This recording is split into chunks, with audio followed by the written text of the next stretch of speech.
चलिए एक गाना लेके आई हूँ, अच्छा लगा तो लाइक कमेंट करना। 3 कलाकार आए हैं, एक गाना में आया था ना, एक से बढ़ के एक भाभी है। आज भी कमेंट करके बताना कैसी कैसी भाभी लोग है। तो मोट के उपाकर देने जा रही छाया यादव, साथ देंगी देखा यादव, बीच में मैं भी कुछ करूँगी।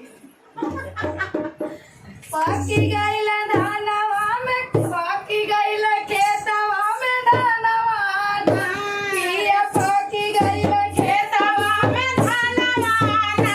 पिया बगिया में बोलला सुहानवा ना, पिया पाकी गईला खेतवा में धानवा ना, पिया पाकी गईला खेतवा में धानवा ना, पिया बगिया में बोलला सुहानवा ना, पिया बगिया में बोलला सुहानवा ना,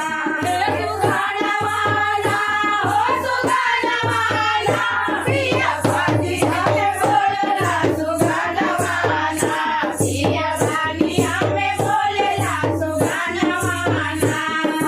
बगिया में डाली हो छोटकी नदिया, बगिया में डाली हो छोटकी नदिया, बगिया में डाली हो छोटकी नदिया, बगिया में डाली हो छोटकी नदिया, बोलिया से लड़ी गए नयनवा ना,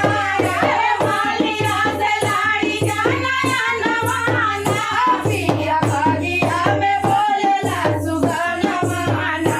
पिया बगिया में बोलला सुहानवा ना, हो सुहानवा ना, हो सुहानवा ना, पिया बगिया में बोलला सुहानवा ना, पिया बगिया में बोलला सुहानवा ना, अरे बोल जान पिया होया अपनी बहिनिया,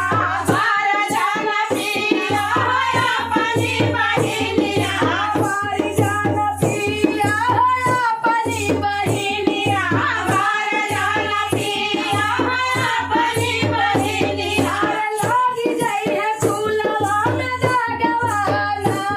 अरे लागी जाई है फूलवा में धागवा ना, पिया बगिया में बोलला सुहानवा ना, पिया बगिया में बोलला सुहानवा ना, हो